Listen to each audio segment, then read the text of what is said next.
Hello my lovelies, this is gonna be a little bit of a different plan with me video because it comes with a voiceover.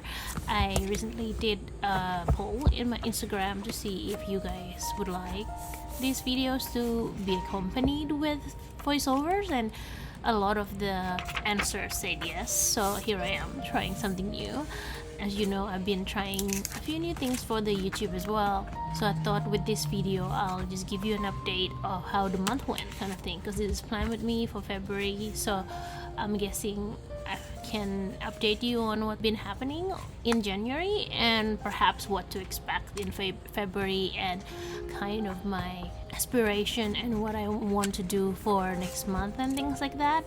Let me know below if there's any other topic you actually want me to talk about, because I'm not very good at coming with all these topics, but I would actually really love to do more of this kind of chatty video aside from just talking about stationaries, maybe like updating you guys on what I'm up to and things like that.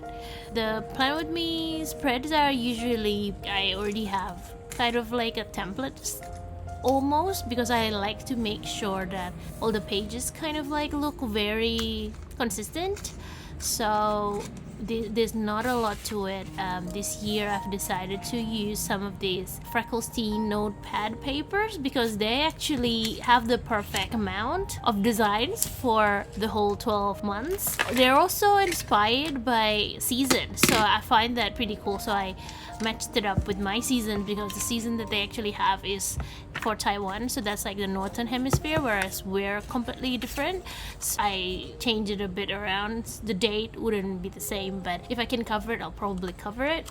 But usually I do add the vintage paper because I really love the look of vintage paper on my spreads. It just brings a very organic feel to it, so I do really like to include it.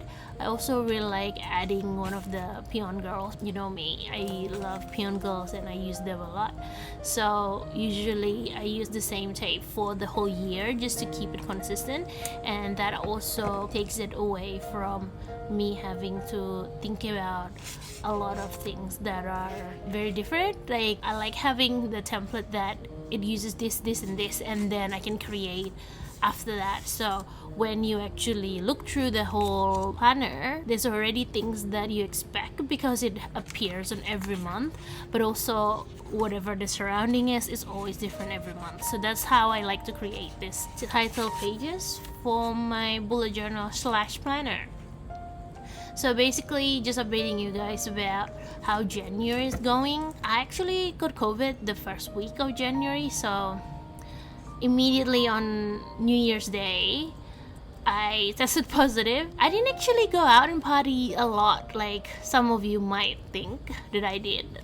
I spent most of it with my family and basically just doing random things like just going shopping and things like that. So I didn't actually go into like big gatherings and stuff, so I'm assuming I just accidentally caught it, like, I don't know, waiting in the doctor's office or things like that. So this is also a sign for you to be more careful, because I feel like, I don't know what it is around where you were living, but in Australia the COVID cases are going up again, so just be careful and do make sure to wear a mask if you're going somewhere with a lot of crowd, and just really take care of yourself. Also, I've been hearing that vitamin D is actually really good so that you don't catch COVID. I'm actually very lacking in vitamin D. When I went to the doctors for a checkup, actually my doctor actually said, hey, you're actually really low on vitamin D and you should take some supplements. So I guess that checks out, because most of the places that I went to that week, I went with my parents and they didn't catch anything. They were like completely fine, but their vitamin D is very high. So this is your sign to eat vitamin D's if you don't get enough of sun like me, because I'm a little bit of a vampire and I don't like being in the sun. But anyway, so that was my first week, but I am pretty grateful that even though I did get COVID, it wasn't as bad as my first one, because the first one was pretty bad. and with this COVID I was able to kind of recover quite quickly. By the end of the week I was already really itching to get back into the swing of things, mostly shop stuff, because it's the new year. I want to try all this new stuff. I want to write in my planners, but it's a little bit hard to when you're sick and you're like meant to rest kind of thing. But we got through it, and I did manage to spend Friday, Saturday, Sunday working on a Notion template for my goal setting journal. That one was a surprising one. I knew I wanted really good system for my goals this year, especially because I have big plans for both the shop and also my YouTube and things like that, and I feel like I really need a really good goal setting guided template for that.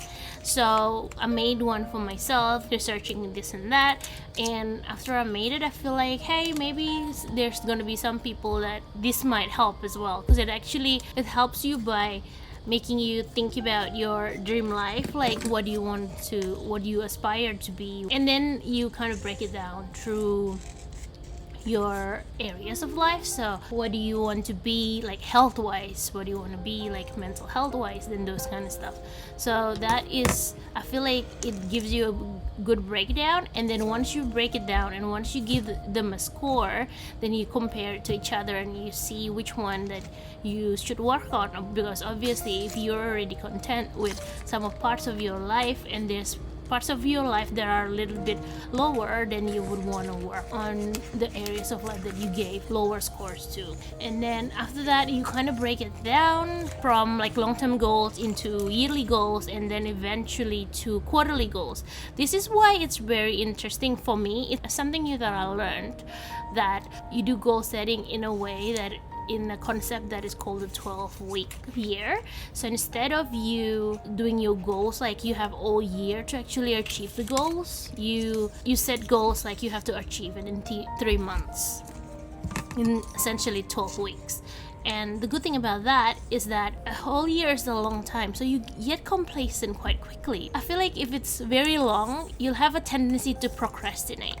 I procrastinate a lot, and I do so much better when I actually have a deadline. So I feel like this 12-week year would be so good for me, that I'm able to set my deadlines and then work to meeting it, instead of just having the whole year to actually try and make that happen.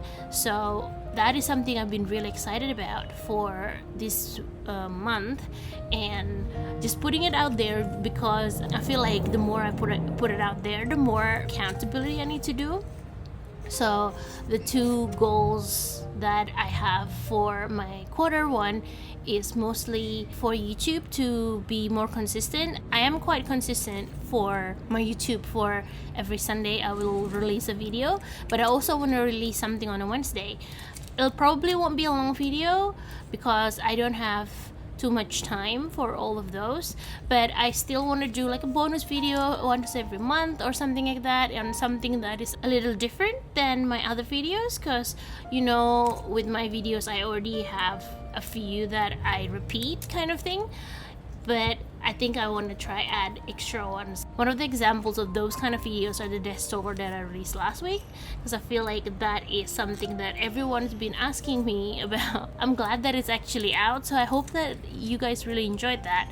So I feel like I want to do more videos that aren't just like journal with me or plan with me, or like because usually it's stationery favorites, some journal with me, some plan with me, and a haul. That's usually what I do each month, and I want to add one that is a little bit more different than the other ones, so maybe some journaling tips kind of video or something. So that's one of the things that I wanted to do. I also want to be really consistent on my Instagram. I'm still not there yet, but ideally I want to be able to post at least twice a week, but I don't know, we'll see how it goes. And I want to post more reels as well. And another thing that I really wanted to do is I wanted to make more Notion templates, because actually I get back into it probably last year because I discovered some new features that are quite cool and I didn't even know it exists in Notion basically. So being able to use those and make templates with it has been really fun. I actually really like setting up systems and things like that, so I really wanted to make some more Notion template for me and for the shop. There's a few that I actually really wanted to do urgently because I actually really want to use it this year as well, which is the content planner, because I want to move that into a better system that has all my content, because right now only YouTube is in my content planner, so I want to be able to add other ones as well in there, and also a budget planner. So those two are my main kind of like next templates that I really wanted to do. So yeah, so that's what's been going on. For February, I wanted to make more Notion templates, but I also wanted to be very intentional with YouTube. So let's see what happens. So I'm hoping that in February I'm going to be more stricter with my schedule, so hopefully that will happen on February, but we will try, because you know, we're always a work in progress basically. Yeah, it's been really fun talking about this to you guys. I feel like I'm just, you know, chatting away to a friend that I haven't caught up for a while, so it's very nice. Let me know if you actually prefer this style, or if you have any other things that I can talk about next time I do one of these videos. That's all for now. I hope you enjoyed the rest of the Plan With Me video. I shall leave you to some background music. As always, I hope you stay safe and take care and stay creative. I will see you on my next video. Bye bye.